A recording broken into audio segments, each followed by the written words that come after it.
Sahabat Tani, pertanyaan-pertanyaan di kolom komentar di channel ini sebagian akan saya jawabkan melalui sebuah video biar semua orang bisa tahu informasinya juga. Dan video ini adalah episode yang ke-10 seri Q&A. Mari kita mulai. BAM!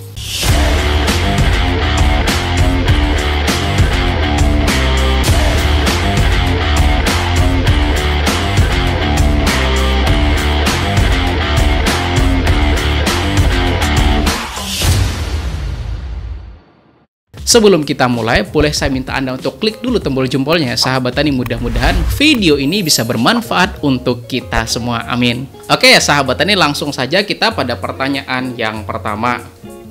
Kenapa harga herbisida mahal sekali, Pak? Kami hampir tidak mampu untuk membelinya. Oke, soal herbisida pertanyaan pertama ini ya sahabat Tani. Nah, yang kebanyakan dipermasalahkan ini itu soal herbisida yang berbahan aktif glifosat. Nah, jadi begini. Menurut sebuah sumber yang saya baca ya sahabat Tani, penyebabnya pertama, Anda tuh mesti tahu dulu bahwa ternyata kebutuhan glifosat dunia itu ternyata 60% disuplai dari negeri Cina. Nah, pada tahun 2020, pemerintah Cina melakukan yang namanya lockdown sehingga tidak ada pengiriman glifosat di dunia. Dan apa yang terjadi setelahnya? Terjadilah namanya panic buying di seluruh dunia. Nah, Anda sudah tahu belum apa itu panic buying? Gini saya contohin ya sahabat Tani. Anda masih ingat nggak kejadian soal susu beruang? Nah, karena digadang-gadang ya sahabat Tani, susu beruang dapat menangkal COVID-19, maka masyarakat borong semuanya stok susu beruang ya sahabat Tani. Dan apa yang terjadi coba? Stok di toko-toko jadi kosong. Lalu ketika barang datang lagi, borong lagi ya sahabat Tani. Dan gitu terus sampai akhirnya sulit sampai langka.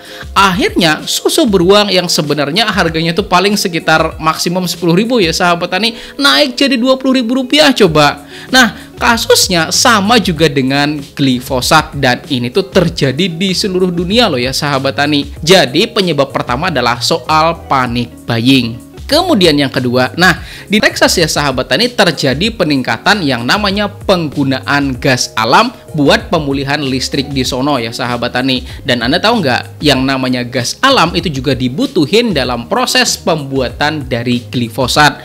Nah itu sebabnya produksi glifosat jadi terganggu dan secara otomatis bakal berpengaruh pada harganya juga. Kan ceritanya kebutuhannya sedang tinggi-tingginya ya sahabat Tani, sedangkan yang diproduksi itu nggak banyak, maka wajar harganya tuh jadi naik. Kemudian yang ketiga, makin kesini ya sahabat Tani makin parah coba. Glisin dan fosfat yang merupakan bahan baku dari pembuatan glifosat ternyata harganya tuh makin melambung ya sahabat Tani. Kemudian penyebab yang keempat, dan ini tuh sudah dijelasin ya sahabat Tani pada video yang ini, bahwa terjadi permasalahan dalam hal logistik atau pengiriman jalur laut sehingga membuat biaya kargo lautnya tuh jadi naik ya sahabat Tani. Dan yang kelima, dan ini tuh yang saya bilang sangat-sangat fatal, apa coba? Terjadi kebutuhan serempak dan bersamaan penggunaan herbisida berbahan aktif glifosat di Indonesia. Nah gini ya sahabat Tani, saya tuh sudah pernah singgung loh pada video yang ini atau yang ini ya sahabat Tani, saya lupa ingat. Dulu di sini tuh pada musim padi itu banyak sekali terserang hama orong-orong, dan setahu petani di sini insektisida buat mengendalikannya itu saya sebut merek aja ya sahabat Tani, itu mereknya Aspril gitu deh. Dan apa yang terjadi coba? Saat itu Aspril harganya di sini ya sahabat Tani, saya bilang gila dan parah deh pokoknya. Ya kan berebut ceritanya, orang pada nyari Aspril di mana-mana. Padahal kan ya nggak mesti Aspril juga. Aspril itu kan bahan aktifnya adalah fipronil. Ya cari aja merek lain yang juga berbahan aktif fipronil. Jadi kan nggak rebutan ya sahabat Tani, otomatis nggak bakal bikin harga naik gila-gilaan gitu ya sahabat Tani.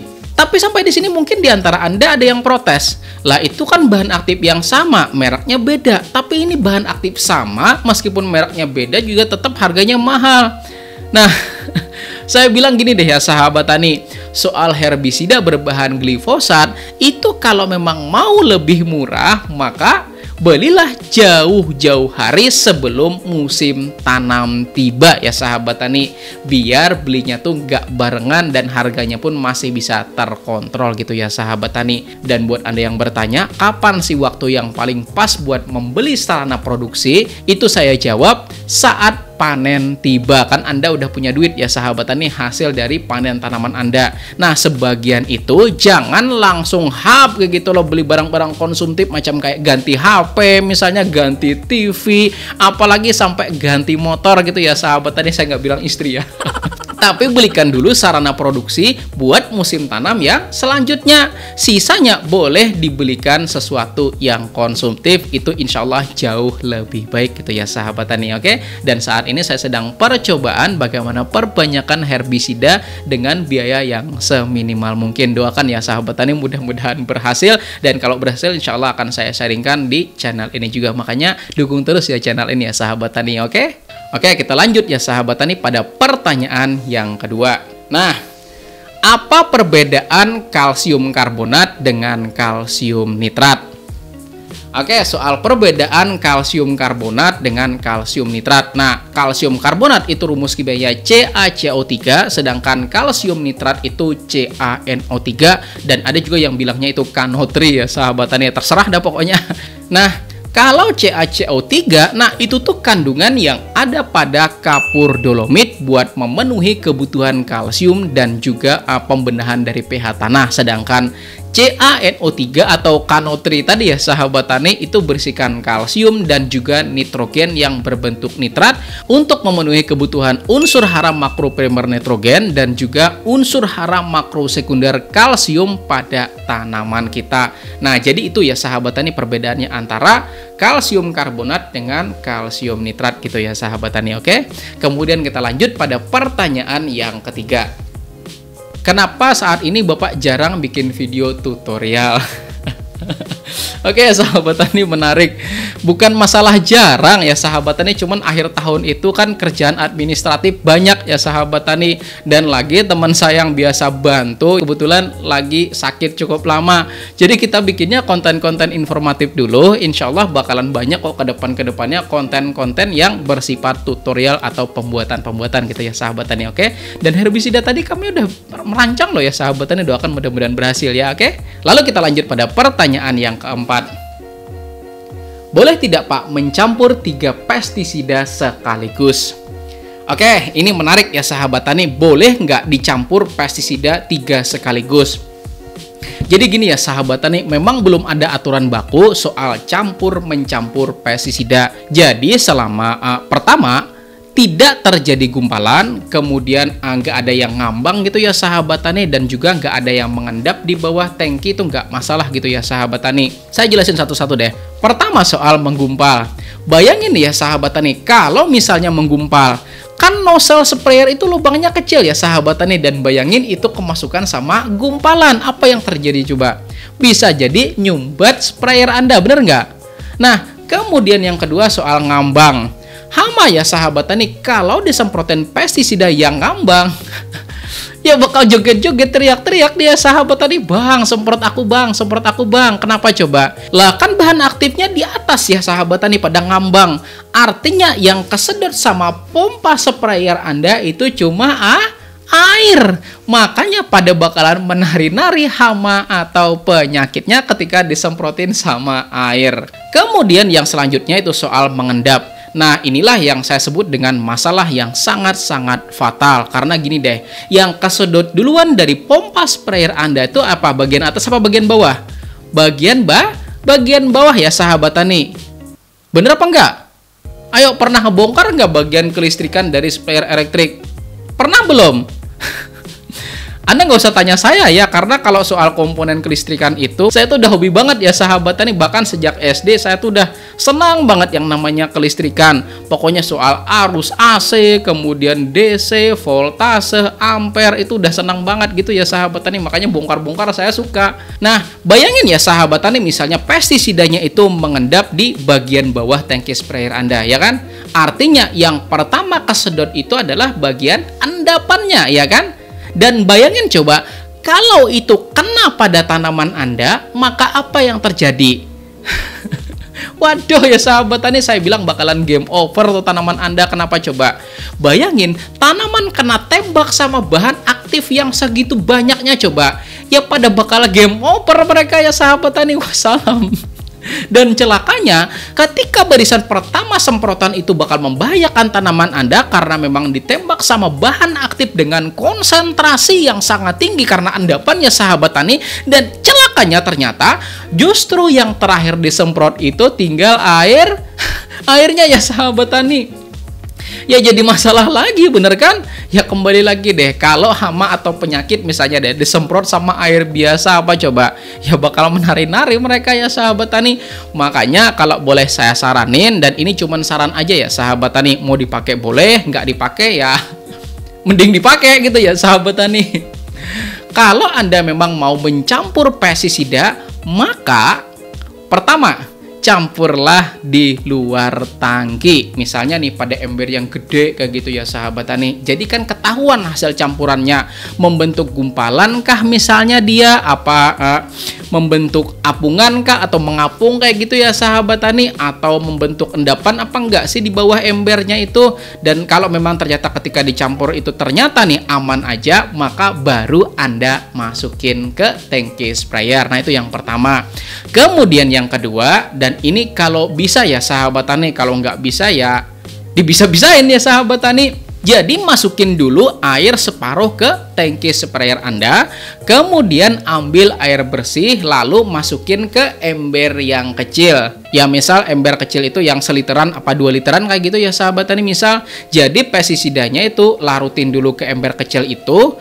Kemudian kalau sudah larut baru Anda masukin ke sprayer yang udah berisi setengah air tadi, kemudian aduk merata. Kemudian ambil lagi air dan masukin ke ember kecil itu, kemudian larutin pestisida yang kedua, kemudian aduk-aduk sampai larut baru masukin ke tangki dan aduk lagi secara merata. Kan udah 2 campuran ya sahabat tani. Kemudian yang ketiga gitu lagi, isi ember kecilnya dengan air, kemudian Anda masukin pestisida yang ketiga, kemudian aduk secara merata sampai larut ya sahabat tani, baru Anda masukin ke tangki sprayer dan aduk secara merata. Dan cara begitu sudah lumayan ya sahabat tani buat meminimalkan terjadi reaksi yang tidak diinginkan pada pestisida yang bakal Anda aplikasikan. Tetapi soal campur-mencampur ini masih ada loh yang lebih jauh ahli daripada saya ya sahabat tani, yaitu namanya Bapak Panut Joyo Sumarto. Nah, beliau memang seorang ahli di bidang pestisida dan saya juga belajar banyak loh dari beliau. Silahkan buat sahabat tani yang kepengen belajar lebih jauh soal pestisida, maka silahkan subscribe channel beliau Panut Joyo Sumarto. Oke, kita lanjut pada pertanyaan yang kelima. Pupuk subsidi susah dan nggak kayak dulu. Di kios ada, sekarang susah. Oke, ini tuh pernyataan ya sahabat tani, bukan pertanyaan. Ya yang namanya pupuk subsidi ya bukan buat dijual di kios-kios ya sahabat tani. Tapi pupuk subsidi itu ya khusus buat orang-orang yang tergabung dalam kelompok tani dan juga sudah menyusun yang namanya ERDKK ya sahabat tani. Dan ini saya kasih contohnya deh. Nah, ini dia RDKK kelompok tani Berkat Tawakal di desa saya. Mereka dapatnya 8,9 ton urea dan 13 ton NPK di musim tanam 2022 nanti. Dan alhamdulillah teman-teman petani di sini, insya Allah ya sahabat tani, di tahun 2022 ini insya Allah semuanya bakal dapat pupuk bersubsidi kok ya sahabat tani. Kenapa coba? Karena mereka menyusun yang namanya ERDKK bersama penyuluhnya. Anda juga gitu ya sahabat tani. Jadi saran saya, datangin PPL di tempat Anda, tanyakan hak Anda untuk mendapatkan subsidi pupuk dari pemerintah gitu ya sahabat tani. Itu dulu seri Q&A episode yang ke-10 ini, mudah-mudahan bermanfaat. Bentar, saya mau tanya, Anda udah klik belum tombol jempolnya? Kalau belum, klik ya sahabat tani. Oke, terima kasih udah nonton. Wassalamualaikum warahmatullahi wabarakatuh.